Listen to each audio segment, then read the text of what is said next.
Bangkok, the capital city of Thailand, home to over 8 million people. Despite its constant political unrest, Bangkok is still a relatively popular tourist destination. But I'm not here as a tourist. I'm not even here as a business traveller. To be honest, I really don't want to be here at all. So why am I, Keith Jones, waiting at Bangkok station for an overnight train to Chiang Mai? Well, this story is one of deceit, theft, police incompetence, international loopholes, and the apathy of a major corporate bank. It is also my story of how almost entirely on my own, I tracked down a sophisticated gang of fraudsters.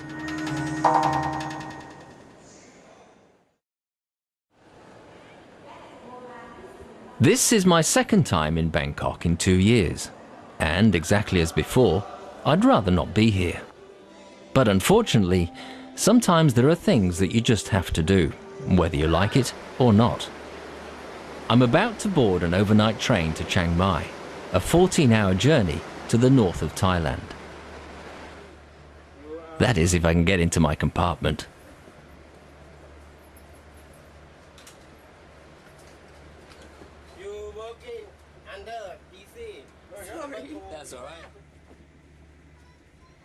I'm making this film as a record of the atrocious and ridiculous events that have led me to this point. I guess that I'm also making it as some sort of catharsis. And finally, I'm making it as a stark warning to others. Life can be strange sometimes. 1 minute you can be travelling along thinking that everything is okay, and then almost out of nowhere, the malicious actions of another person can affect your life forever. This is the voice of one such person. We're doing something in collaboration with them. It's an excellent project, Keith. I can't say that enough. If you like this one, you're definitely going to love the one that's coming. He was known to me as Edward Martin, but that certainly was not his real name. For almost 18 months, he pretended to be something that he was not. And to my misfortune, I lost a tremendous amount of money. My story begins back here in Australia. I was working from my office one day when the phone rang. It was a company calling themselves Humphrey Capital Investments, a global financial services group with offices in California and Singapore. Over the coming weeks, I had several informal conversations with their senior portfolio manager, John Thompson.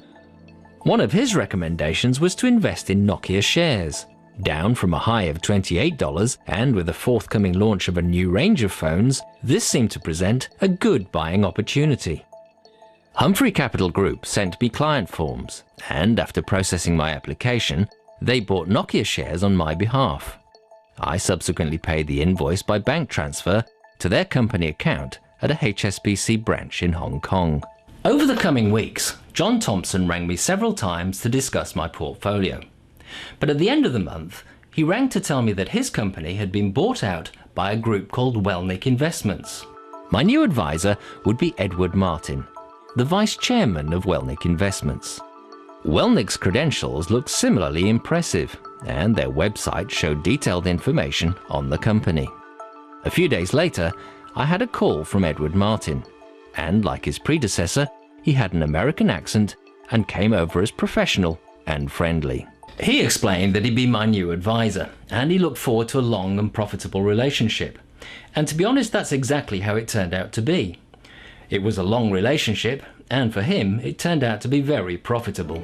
Over a very long period, he built a strong and trusting business relationship. And as he did so, I purchased a variety of low-risk US stocks, trusts, and deposits. All trades were paid for through their account at a HSBC bank in Hong Kong. Subsequently, like the proverbial lamb to the slaughter, I continued to make investments through the Wellnick Group, and within 12 months, I'd invested over $110,000 US. To be honest, even saying it now makes me feel quite sick. You often hear that people are scammed through greed, and where unrealistic returns are involved. But most of my investments with Wellnick were supposed to pay around 10 to 12% per annum. Good, but at the time not unrealistic. In fact, it was only when things started to sound too good to be true that I became suspicious. One day, Edward Martin called to tell me that he had some very exciting news. He explained that our investment in the development company Hilton Asia Pacific was about to make us a great deal of money. Apparently, this was now a very hot stock, and institutional investors were now willing to purchase my $4 stock for $18. Not only that, as we had options, we could buy more shares at the original price, which meant that with just the $75,000 investment, we would be able to achieve a return of almost $700,000 in just a couple of weeks. Not bad, eh? But of course, Hilton Asia Pacific turned out to be a fictitious company. But here's the bit that still gets me. He encouraged me to do anything I could to find the extra money, even if I had to borrow it from friends, remortgage the house, in fact anything, as this really was a chance of a lifetime. I was becoming more and more convinced that I'd been a victim of an elaborate scam. I received an invoice from Welnick Investments for $75,000. In the meantime, I started a few investigations of my own. I contacted Nicholas Design to see if they really were involved in designing golf courses for Hilton Asia Pacific. And my worst suspicions were confirmed when they told me that they had never heard of Welnick or the project.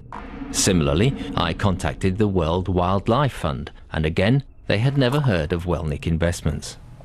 I tried to call Welnick in both the US and Singapore, but strangely, all their lines had gone dead. It's very difficult to put into words what I felt at this time. Shock, anger, frustration. Anger particularly. Anger at not only the thieves, but anger at myself for becoming a victim. Then there was the relationship with my family. I honestly felt that I'd let them down. And of course, there was the loss of a considerable amount of money. How did I feel when I found out we'd lost all that money?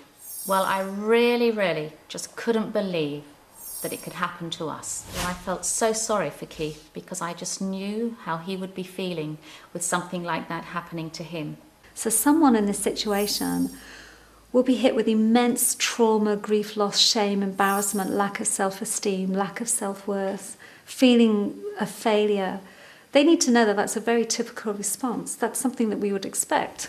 Then we have severe depression, possibly suicide, and then it's possible that we may even take on homicides as a revenge. So it really can escalate into something very big. Post-traumatic stress disorder is later on, a few weeks down the track, where we may have nightmares. We become isolated, we withdraw, we become super sensitive and startle at the slightest response. We're very sensitive to triggers. That's post-traumatic stress. I was lucky. With the help of friends and family, I came through the worst of it. The way we got through it, well, it was tough, but we spent a lot of time talking to each other about it, going through the different scenarios, reliving and replaying what had happened during those months. But at the end of the day, we decided it just wasn't going to beat us. In order to keep the trail alive, I emailed Welnick and explained that I was having trouble trying to raise the $75,000. As if by magic, they came back online with a new phone number and a cock-and-bull story explaining that their telephone system had been hit by a virus, and Mr. Martin would call me that very day. And of course he did. But from that point on, I started recording all our telephone conversations. Over the next couple of weeks, Edward Martin rang me a few more times. He encouraged me in a variety of ways to invest, and I kept making excuses and telling him that the money was coming. But in the end, I believe that he decided that nothing was going to happen, and very soon, all contact was lost again.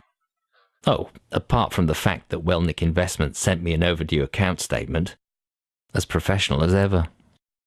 But if you think that's the end of the story, well, you'd be wrong. In fact, it's only just the beginning. During those few weeks while I was still in contact with the fraudsters, I tried to involve the authorities, but quite frankly, they weren't interested. The loss of the equivalent of $110,000 was, and still is, a lot of money to me.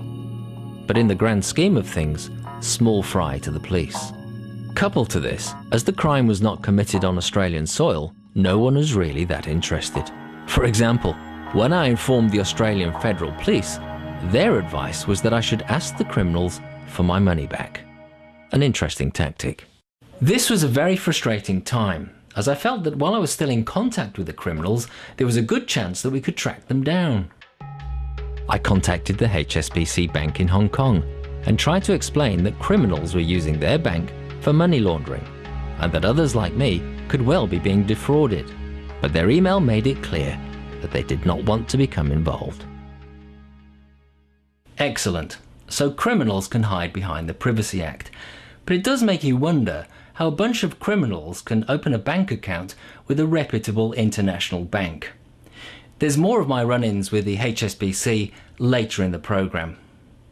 It was about this time that I eventually got some help from the local police, and in particular, this man. I became involved in this matter when I was appraised of a gentleman by the name of Keith Jones, who had lost a considerable amount of money through what appeared to be fraudulent activities by a group that were based overseas. Well, at first, on visiting Mr. Jones and obtaining the content of the complaint, I conducted some initial investigations. Those inquiries that I had conducted negated that consideration.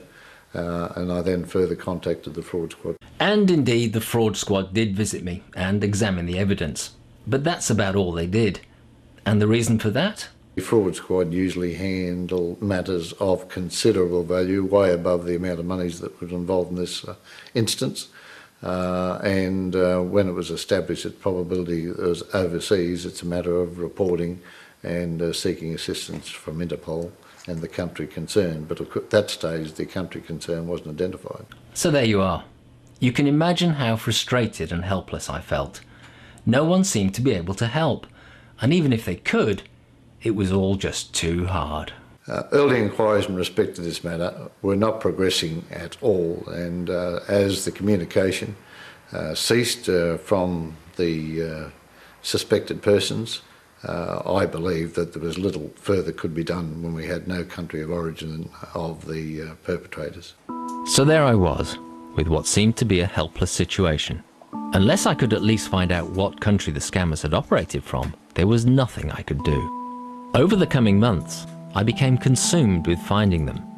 Every spare moment I had, I spent on the computer, learning how emails worked and using specialized software to see if I could find out where these criminals were based.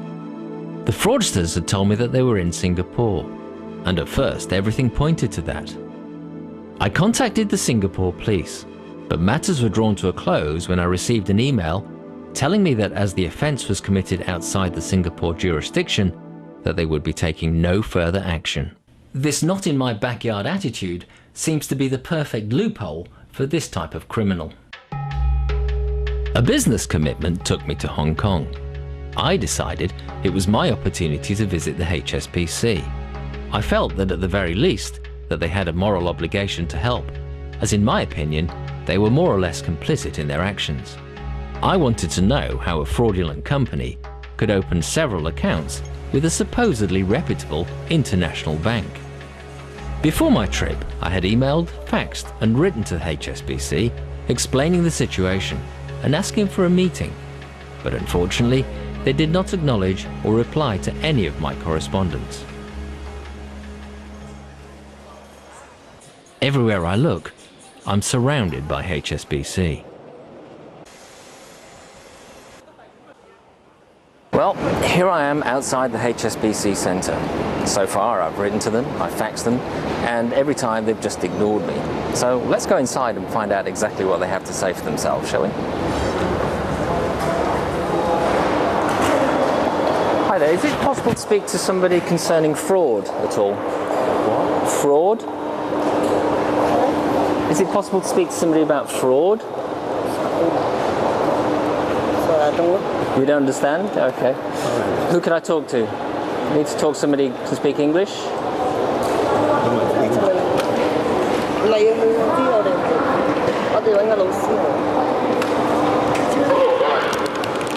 Hello there.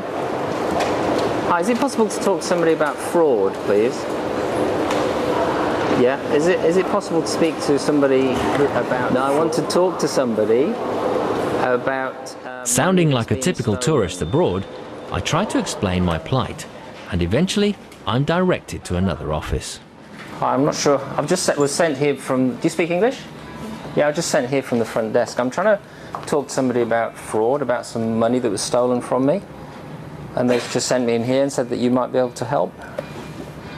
Do you have the collected money? No, it's a long, long story. I have written to HSBC several times, but nobody's ever written back to me, and I'm in Hong Kong at the moment, so I'm taking this opportunity to drop by on you guys. But do you have the account is already maintained, or It's somebody else's account that I transferred money to. the accounts in Hong Kong? Yes, they were, yeah. The account in Hong Kong. Yes. And it was a fraudulent company that don't exist anymore, and they stole some money, so I'm now making a TV documentary about it. Can you talk to me, or is there somebody else to talk to? But actually, because this center is, if you want to know about the accounts, I think that you're better to go to the branch to make the inquiry. Well, I need to speak to somebody high up. You must have people in HSBC that deal with fraud. Do you understand what the word fraud means? At this building, there are no branch managers here. No, I don't want to talk to a branch manager. You must have somebody like security people who deal with fraud. No. I'm talking 150,000 Australian dollars, nearly $1 million Hong Kong. But you have transferred it from your country to Hong Kong. Correct. But have they received it? They've received it, but they've stolen it. It was a. But we can't. No, I'm not asking for the money back. I just want to talk to somebody about it, in terms of how these things happen. For the privacy of personnel, we can't expose any information to you for the other party. Okay. So I think you go to branch or to talk to someone is no use for you. Need a better. But or you can go to the branch to report it first. See whether they can do it with you by the procedure. Okay. All right. Okay. All right. Thank you then. You're welcome. Bye. Well, I'm sure you got the gist of that. They're saying to go back to the original branch to make the complaint, and they'd only get involved if the police were involved anyway, which I knew that months ago. It's just like chasing your tail, isn't it? Next step, the HSBC Corporate Centre. Most definitely situated on the better side of town. Look at that, 2 great big lions to protect somebody's money. I'm not sure if you can help me, but is it possible to speak to somebody about fraud? I spend the next several minutes trying to explain the situation, but I don't really think that she has a clue what I'm trying to say. But eventually, I moved on. No, I'm sure I'm not in the right place here. I don't even think I should be filming in here. Might end up in a Hong Kong jail myself. After another long, painstaking wait, I'm eventually directed to meet a bank representative. You mean you have from the Australia? Yeah. And then? Yeah, I am from Australia, okay, and I try to explain the situation so far. I pass him a copy of the fax I'd sent to the bank, and then the confusion really begins. But these 2 accounts is your company account? No, they're somebody else's accounts. These are the people that have stolen my money. They don't exist. These companies are fraudulent companies. But you... For the next 20 minutes, all we do is go round in circles. No. These 2 companies have stolen my money. In Hong Kong? In Hong Kong, into those accounts. In Hong Kong, you have an account in Hong Kong? No, I don't have a HSBC account. You have HSBC accounts. There they are, those 2 there. I've transferred money to these accounts, to these 2 accounts, and they have taken my money. They've stolen it. Oh, you stolen your account? They have stolen my money. I think you need to contact the police station because this company has stolen your account. You need to report to the police station. The file is what can problem the police. All right. Yeah. It won't work because It doesn't work that way because you cannot report a crime unless it was committed in that country. You need the full police. It doesn't work like that. This is why people like this get away with it, and banks like you can't help people like me. I've lost $1 million Hong Kong dollars. I understand. And you can't help me. Report to the police station. It doesn't work like that, I'm afraid. It doesn't work like that. Sorry. Thank you.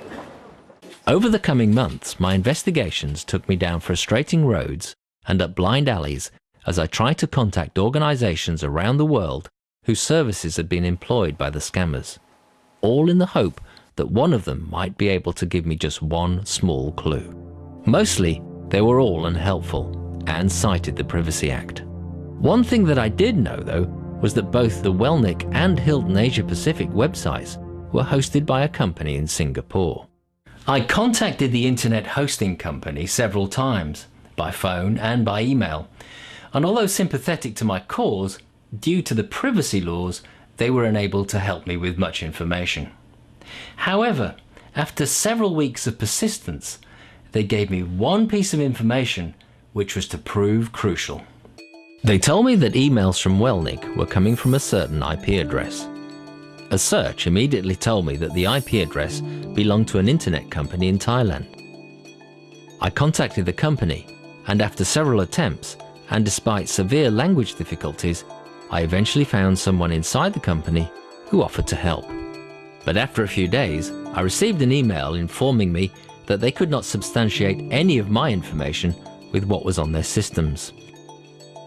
One of the tools I was using was an email tracking software, and the company themselves were very helpful and confirmed that to the best of their belief, the emails were originating from Thailand. Based on this confirmation, I persisted with the internet company in Thailand, and they agreed to monitor an email that I would send to Wellnick and see if it actually went through their system. I never thought any more about it, and was obviously only interested in finding out if the email was traceable. Strangely, the internet company reported that they couldn't find any sign of what I'd sent. However, a few days later, I received an email. Hi Keith. Please excuse the delay in responding to your email. At this point in time, I'm currently travelling as we're closing in on a listing date for the project you're involved in. As far as any further investments are concerned, there may be a possibility of this if we can obtain the additional institutional allotment we're expecting to have. Anyhow, if you are in a liquid position, let me know if it's the previous level we discussed or the amount that you're requesting. Because if we do get this additional allotment, it will be on a first-come, first-served basis, as they are high in demand. With kind regards, Edward Martin. Here I was trying to trace them, and almost by accident, I enticed them back on the scene. It was obvious that they thought that I had no idea I'd been scammed, and saw it as an opportunity to get more money out of me. On the other hand, I saw it as an opportunity to involve the authorities again, and maybe this time trace them and even catch them. I called Ray Platts. Some months had passed when Mr. Jones contacted me and elaborated on the fact that he had further information and he believed he had established that the group behind the loss of his monies was located or established in Thailand. Over the coming weeks, I had several telephone conversations with Edward Martin and his associates. Every time I spoke to his secretary, his colleagues, We're relocating here and we just want to make sure you get all the information and keep in touch with or Edward Martin himself, offer per client at this point. I had to pretend that everything was fine. But inside I was consumed with loathing, and all I really wanted to do was scream at them. But of course, that would have achieved nothing, and if I gave anything away, I could lose them forever. In order to whet their appetites, I made up a story that I had an investment property to sell, and that within a few weeks, I'd have over $500,000 to invest in their scheme. Fine. I just wanted to give you a quick call and give you the verbal confirmation that I reserved for you 62,500 shares. Okay, we still have it at the institutional price of $4 a share. Yeah. Also, if you have a pen handy, I don't know if this number is showing up on your screen there. If you have a pen, I wanted to give it to you anyway. Yeah.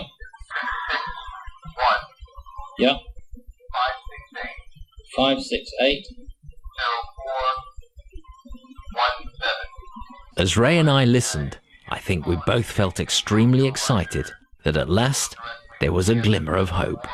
Mr. Jones had contacted me, maintaining that he had re-established contact with the persons he believed were the perpetrators behind his loss of monies.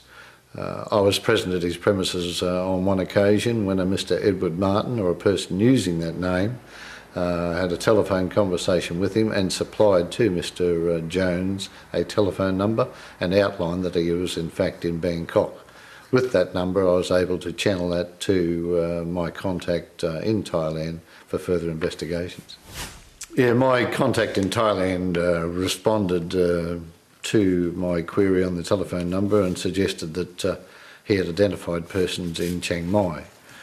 He agreed that it was the Thai authorities' responsibility and that if Keith Jones was able to travel to Thailand, they'd attend the matter as a complaint made in that country.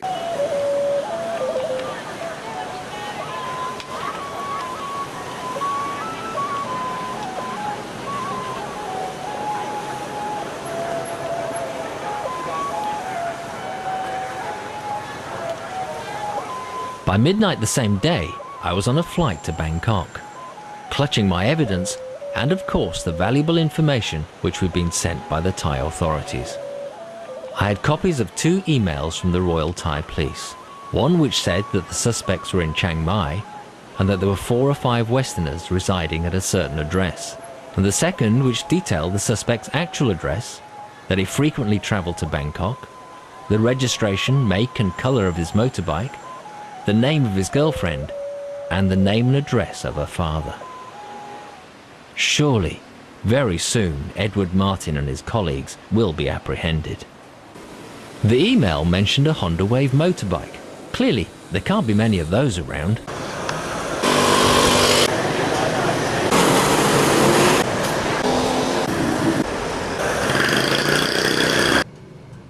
I have a meeting later with the Crime Suppression Division at the Royal Thai Police Headquarters to give my statement and present my evidence. But in the meantime, I've been summoned to the Australian Embassy for a meeting with the Australian Federal Police. I think there may be some embarrassment on their behalf at not having been instrumental in the investigation. Also, I think there may be some concerns about my security. Obviously, when Keith was away that week, I was really concerned for his safety. He used to ring in a couple of times a day to tell me that he was okay, but at that time I don't think we had any idea of what we were really dealing with. Coupled to that, Ray used to give me a call always in the morning and last thing at night, just to make sure that I'd heard from Keith. I think really the question he was asking, is Keith still alive? Given some concerns I held for the safety of Mr. Jones, and 2 aspects. One is that he'd lost a considerable amount of money and I didn't know what group or organisation may have been behind that. And 2, there were recent killings of Australians in Thailand in respect to their own internal problems. And to, in some ways, give me confidence that he had a contact over there, I made some inquiries with the Australian Federal Police and the liaison officer in that country. I went into the Australian Embassy and I was greeted by 3 federal officers, 2 liaison officers and their boss in actual fact. And they gave me the red carpet treatment, which was quite unusual because just about 12 months ago they'd have nothing to do with me. And in fact they told me just to ask for my money back. Very interesting. Although the Australian Federal Police were very amenable, I believe that they were a little annoyed that they were not officially involved. They also explained that as the matter was now in the hands of the Thai authorities, there was very little they could do. They also gave me their contact telephone numbers in case I should get into any difficulties, whatever that means. The Australian Embassy is an hour's ride the other side of town, and the trip back gives me plenty of time to reflect about my safety.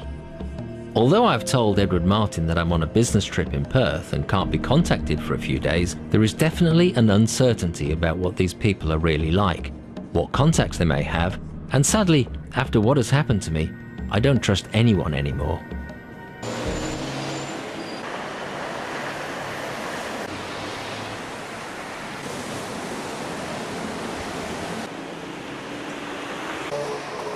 I've just spent 4.5 hours at the police station. The first 2.5 hours was giving the statement, and the first half hour of that was trying to get my name and address right through the interpreter.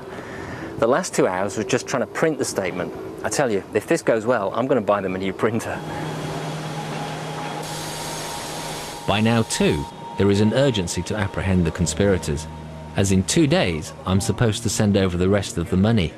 And I fear that once they realize that there is nothing coming, I will lose contact with them again. Whatever happens, the police have got to work quickly.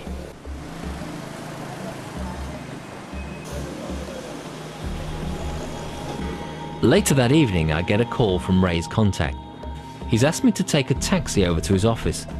From the tone of the conversation, it doesn't sound good.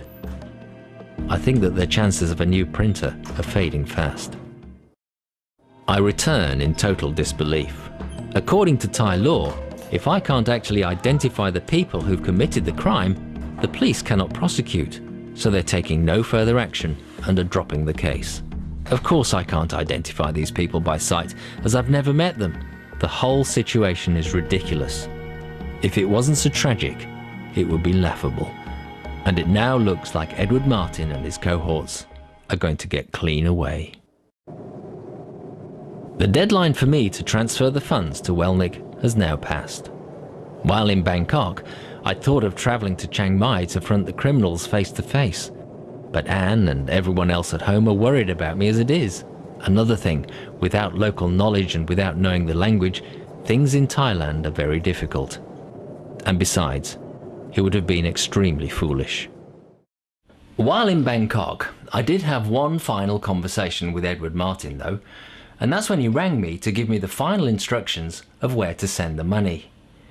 But by this time, I was extremely angry and felt that I had nothing left to lose. And this is what I said.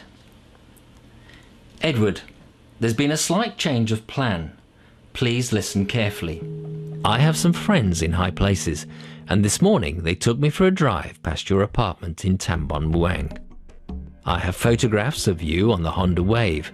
It's Wararat's father's, isn't it? This is the deal. All I want is the $110,472.48 that you've stolen paid into my bank account today. Then I'll leave Chiang Mai and will be out of your life forever. Remember, you are under surveillance, and it will stay like that until the money is safely back in my account. Discuss it with Wararat, and please tell her we know where her father lives in Tambon Nang Tong. Call me back in 10 minutes. Literally, 10 minutes later, the phone rang. But it was Ray Platts checking on my safety.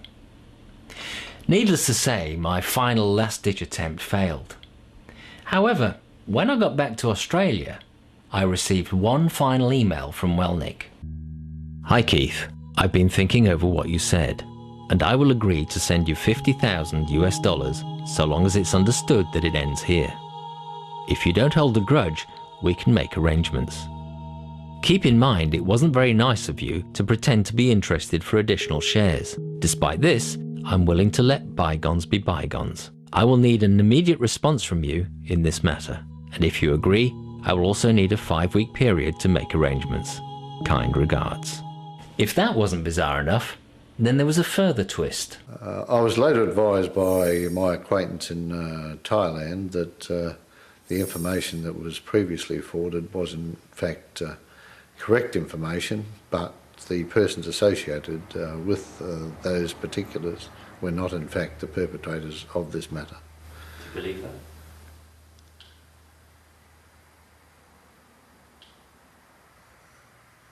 So now we have the situation where the criminals are supposedly offering me some of my money back, and the Royal Thai Police saying that they had the wrong suspects. There are some puzzling aspects of this statement, given events that had occurred and communication that had been made by Mr. Jones whilst in Thailand in respect to the actual information, and particularly the telephone call.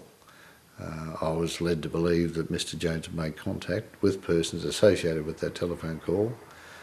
I believe those persons were associated with the inquiries conducted by the Thai police, but I can only assume that further investigations fail to deliver any further evidence to connect them to the matter. So what do you really think? I've told you. I've told you. I don't think I can say anything more than that. That's going to assist you or themselves, and particularly myself. Of course, no money was ever refunded, and I hear no more from Edward Martin or his colleagues. Any return to Thailand is put on the back burner as the country is besieged by civil and political unrest. I'm curious to know what emotional effect I may have had on the scammers and how they may have felt. Probably exactly the way that you felt. Shame, embarrassment, not so much guilt, but shame and embarrassment, because someone had found them out. You'd played the game on them. So in this scenario, you were so determined to track these people down. You played their game. You acted the role to try and get what you wanted. They would have been horrified, and it would have had shaken them a little bit, destabilised them just a little for just a moment, but they recovered pretty quickly. It just shows the resilience on your part that you were able to do that. So the chances are they're still doing what they did before? There's certainly that aspect, yes. Determined or not, it really didn't help me. And the likelihood is that despite my best efforts, the scammers are still at large, continuing to shatter people's lives and getting away with stealing hundreds and thousands of dollars. It's now 2 years since my last trip to Thailand, and at last the political situation seemed reasonably settled. That is until literally an hour after I landed in Bangkok. The yellow-clad PAD, or People's Alliance for Democracy, took over the airport. For the present, there are no flights in or out of Bangkok. So consequently, I'm having to take the 14-hour train journey from Bangkok to Chiang Mai. The question is, why am I going to Chiang Mai? To be frank, I'm not really sure. I know I want to see where these people were operating from, and I guess I want to see if there are any traces of them. This time, the Australian Federal Police and Thai authorities have no idea that I'm here. And Ray Platts has retired some time ago, so I have no official authority to back me up.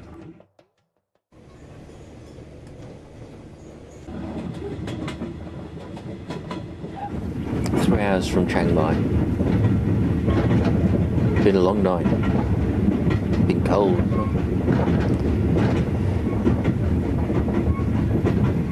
Makes you wonder what I'm doing here, really.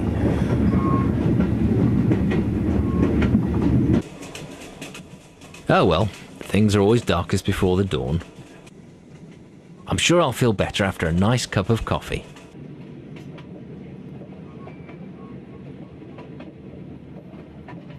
In 3 days' time, I'm supposed to meet Anne in Hong Kong for a business meeting, so I only have a short time in Chiang Mai.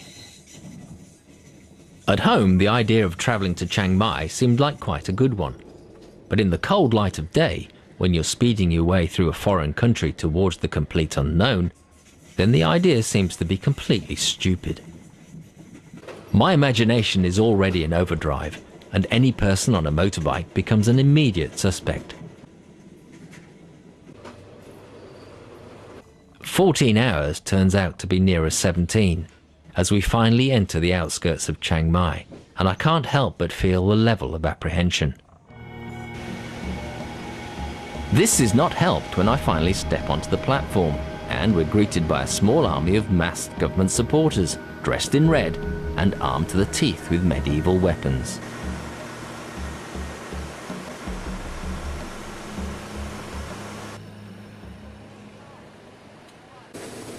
Relieved that they're not actually waiting for me and are more likely on the watch out for anti-government PAD supporters, I find myself a friendly tuk-tuk driver to take me to my hotel. My first impressions are that Chiang Mai has a much nicer feel than Bangkok. It's definitely less manic, and the climate is much more agreeable. As we drive by the Ping River, I notice some very prestigious properties, and I can't help wondering if my stolen money has been used to help buy one of them. What sort of people own these? Rich people. Rich people? Like you and me. My happy driver passes me a tourist guide which all looks very interesting. But unfortunately on this occasion, I'm here with a different purpose.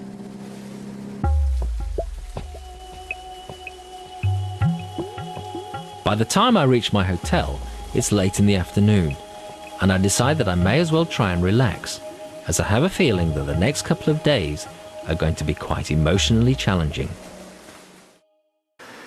It took a while, but with all the language difficulties and everything, but I've actually got a taxi picking me up in a few minutes, and it's taking me to the address of Edward Martin, or whatever his name is, and all his cohorts, and it's a condominium somewhere in Chiang Mai.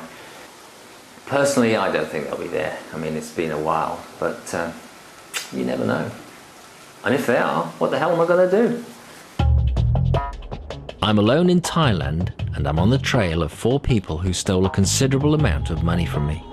2 years ago, the Thai police helped to trace them to an address here in Chiang Mai, but unfortunately, due to a legal loophole, the police did nothing. I want to know where these people were operating from, and whether or not they're still there. That is, if we ever get there. We seem to be completely lost. My taxi driver calls her husband for some advice. But it doesn't seem to help. No, she's actually gone out to ask for directions. I'm nervous enough as it is, and all this is not making me feel any better. Good now? No, I'm not sure. Not sure? You're not sure. Now she's gone out again. This looks more promising. She's pointing the way. And now she's pointing the other way. Well, surprisingly this time we seem to be on track, and my taxi driver takes me to Hill Park. But it's the wrong one. Apparently, there is Hill Park 1 and Hill Park 2, but eventually I'm delivered to the right building. The first thing that strikes me is how unkempt the building looks. But despite that, the views to the hillside are quite stunning. So somewhere up there, we're looking at where it all happened. As I look around, I can't help thinking that the thieves would have been using these shops and cafes. Maybe Edward Martin even had his hair cut here. I've already been turned away from the building by the security guard once today, but as I carry on my surveillance, I notice the security man leave his post, and I decide to see how far I can get. I walk past the empty office full of security TVs, and before I know it, I'm at the lifts. Not imagining that I would get this far, I press the button and wait for what seems an eternity.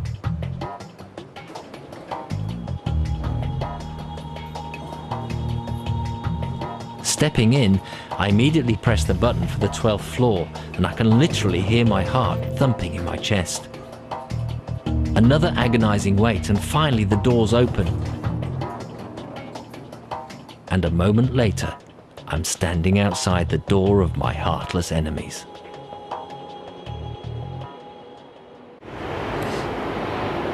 Here I am. I haven't got a clue what to do next. Now what? Now what indeed? I really am in a dilemma. Minutes go by as I pace up and down, agonizing whether I should knock on the door or just do the sensible thing and walk away. I devise a crude plan and make up a story that I'm looking for someone that I'd met in a bar. I scribble an address, and instead of writing Tower 2, I write Tower 1, and hope that if someone is in, they will think that I'm merely at the wrong address. And then, taking all my courage, I approach the door.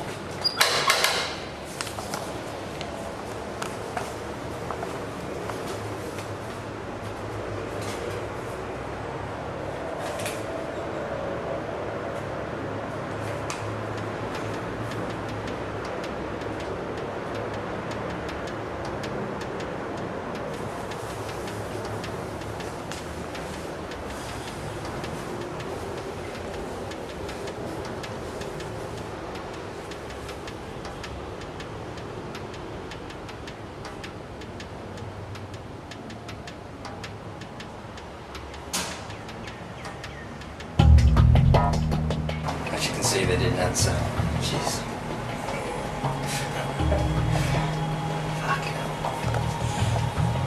The Thai police had originally given me the registration of the suspect's motorbike, and in the relative safety of the car park, I check out some of the motorbikes, but unfortunately, the Thai letters mean nothing to me.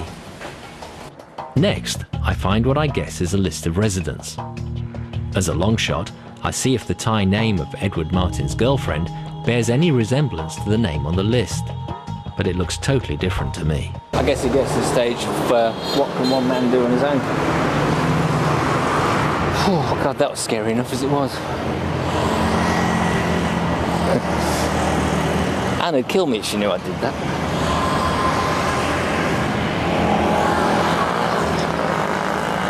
I think I might just ask some questions of a few people around to see if anybody's heard of these people. See how we go with that. Do you speak English? A little. There's some friends of mine used to live in that. I spend the rest of the day asking the local owners if they've seen my American friend who lives in Tower 2. Do you know some Americans that are around here? No? I'm about to call it a day when Him, the man big. Yeah, that's him, yeah. Yeah. Morning, I look him walk and back. she tells me that there's an American who walks by every day at about 9 a.m. Yet another shadow and a long shot, but I decide to come back in the morning anyway. The next morning I'm back in plenty of time. And I wait, and I wait, and I wait. But of course, in reality, I've no idea who I'm waiting for. Finally, the store opens, and I ask the owner if she's seen the American. You haven't seen him today? I not see him.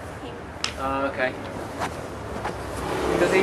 Yesterday morning, I You saw him yesterday, walk. but not today? Today, no. Oh, okay. But might he still come at this time? Yesterday, 9 o'clock. All right, well, I'll hang on the bridge for a few minutes to see if he turns up. All right, thanks. Neither she or her dog seem to be as friendly today. I wait a little longer and wonder if he could be Edward Martin, or if these have come to arrest him. I begin to feel helpless once more. Sorry to disturb you again. He's obviously going to turn up today. If you see him, can you give him a card for me? Just let him know I was around. You want me here? Me look see me. Yeah, Nick, that's it. Yeah, Okay. that'd be great. All right, thank you very much. Okay, All right, thank you. Bye. What was the point of that, you might say? Well, I'm not sure really. If it is the guy, or he knows of them, we're going to scare him a bit, I guess. But if it's not, well, it's no harm done really. I mean, I can't keep chasing people around the world. That's what the police are supposed to do. That said, I decide to see if I can get into the building a second time. But this time, I don't get very far. Do you have some Americans staying here? The security man is helpful, but I don't think that he has a clue what I'm saying. You speak Thai? No. You speak English? Do you have any Americans here at all? And after some time, he recruits some help. It looks like they got this poor chap out of bed. Did he used to live here? The Thai police had discovered that the mobile phone that had been bought by the fraudsters was purchased using the name Joe Self. And although probably fictitious, when these people ask me who I'm looking for, the first name that comes to mind is Joe. Looks like they know someone called Joe, with a round face by the look of it. Eventually the girl goes away, and I wait either for some irate American, or even better, someone sounding like Edward Martin to come down. 10 minutes later, she returns, and I'm handed a note. Okay. I must admit, even I find it comical. Enough. I do have one more port of call though. Remember earlier I mentioned that the initial Thai police intelligence gave the name of the suspect's girlfriend and the whereabouts and name of her father. Previously I've written to him and had the letter translated into Thai. In the letter I explained what happened and then tried to appeal to him and his family honour and explained that all I wanted was my money back. I know that he received the letter as it was registered, but unfortunately, I never received a reply. The ride is over an hour out of Chiang Mai, and my taxi driver speaks very little English. And as we drive out further and further into the country, I can't help but feel apprehensive. As we get closer, the driver gets out to ask for directions, and I feel very far from home and very alone. I wonder if I do meet this man, what he will be like. Receptive? Helpful? Violent? Eventually, after much asking, we seem to arrive at a destination. To arrive at some sort of woodshed. The driver's got out again. I'm not sure if we're here or whether he's just asking directions again, I don't know. Excuse me in this video. Mr. Sengwon. Hello. Do you speak English? A little bit, yes. Do you have a daughter called Wararat?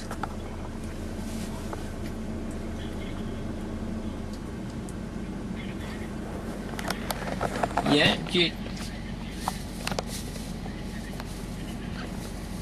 Pardon?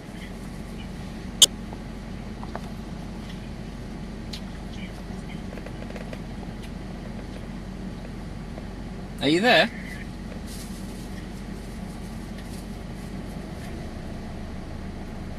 He's gone. He's just hung up. Pardon. He's gone. You come back. I decide to let my driver see the Thai transcript of my letter. He seems quite shocked. I'm convinced that the man at the other end of the phone knew exactly who I was, and I'm now concerned that my safety may be in jeopardy. I decide that chasing criminals across Thailand on my own might not be such a good idea after all, so I decide to retreat. As we drive back in silence, I finally realize that I'm not James Bond or Jack Bauer. I'm not even Michael Palin with the relative safety of the production crew. It's just me and a camera. Quite frankly, the last few days have been extremely nerve-wracking, and I decide that enough is enough. Yeah, can you explain what happened? Back at my hotel, I explained to the manager what I've been doing, and after speaking to my taxi driver, she tells me that the man that I was speaking to on the phone lived in a very large house, and I'm left wondering what would have happened had he been at home. So that's my story. Has what's happened destroyed my life? Certainly not, but it's definitely put a large dent into it. I've certainly learnt a lot about human nature and the injustices of the law. Hopefully, it'll also be a warning to you to always be on your guard. And finally, maybe after the authorities and corporations involved see this program, they may be embarrassed enough to finally take some action. There is one other thing though. Maybe, just maybe someone out there will recognize one of these voices, and one day, these people will be brought to justice. I'm with the institutional department here at Wham Group. I'm also Mr. Martin's assistant. I just wanted to give you a minute of information here. Do you have a pen and paper there? Just fine. I just wanted to give you a quick call and give you the verbal confirmation that I've reserved for you 62,500 shares. Okay, we still have it at the institutional price of $4 a share. Yeah.